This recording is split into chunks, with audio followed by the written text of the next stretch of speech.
जीवन हमें एक मौका देता है, इसलिए जब भी सही कॉलेज चुनने का समय आए तो सिर्फ मंगलायतन यूनिवर्सिटी आपके बेहतरीन भविष्य और सर्वांगीण विकास के लिए। कोरोना वायरस महामारी ने एक बार फिर से दस्तक दे दी है। सिंगापुर और हांगकांग में कोविड के मामलों में बढ़ोतरी की खबरों पर भारत में स्वास्थ्य अधिकारी नजर रख रहे हैं। हालांकि आधिकारिक सूत्रों ने सोमवार को दावा किया है कि देश में कोरोना वायरस संबंधी मौजूदा स्थिति नियंत्रण में है।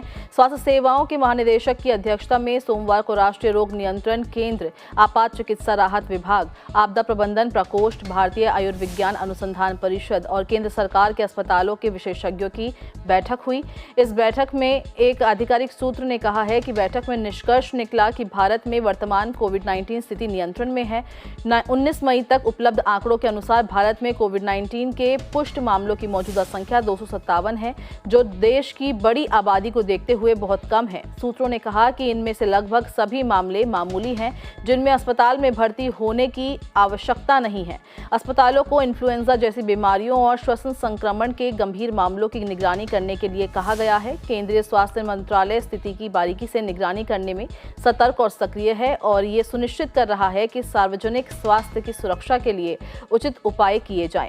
एशिया के कई हिस्सों में कोविड-19 की एक नई लहर सामने आई है। सिंगापुर, हांगकांग, चीन और थाईलैंड जैसे देशों में नए संक्रमणों में उल्लेखनीय वृद्धि दर्ज की जा रही है। इस बार कोरोना के संक्रमण के लिए ओमिक्रॉन के नए वेरिएंट JN1 और उसके सब वेरिएंट LF7 और NB1.8 को जिम्मेदार माना जा रहा है। इससे लेकर स्वास्थ्य अधिकारियों के बीच सतर्कता बढ़ गई है। मीडिया रिपोर्ट्स के अनुसार मुंबई के KEM अस्पताल ने सोमवार को स्पष्ट किया कि मुंबई में 2 मरीजों की मौत गंभीर बीमारियों के कारण हुई थी और इसका कोविड-19 से कोई भी संबंध नहीं था।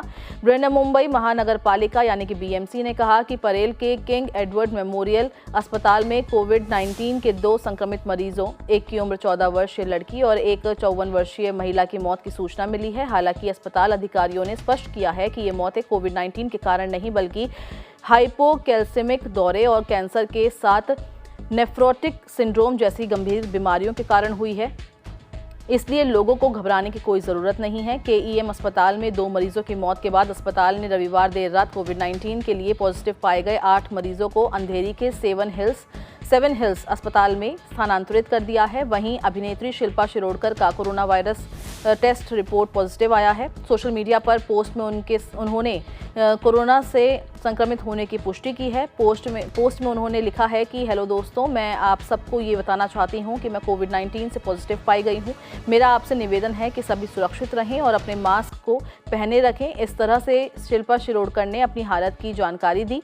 इनके इस पोस्ट के सामने आने के बाद फैंस का कंसर्न बढ़ गया है और वे उनके पोस्ट पर कमेंट कर जल्द से जल्द स्वस्थ होने की कामना कर रहे हैं। आपको बता दें कि कोविड-19 के सुरक्षा इंतजामों को मद्देनजर रखते हुए अब शिल्पा शिरोडकर को कुछ समय के लिए अपने घर में आइसोलेट और डॉक्टर की निगरानी में रहना होगा।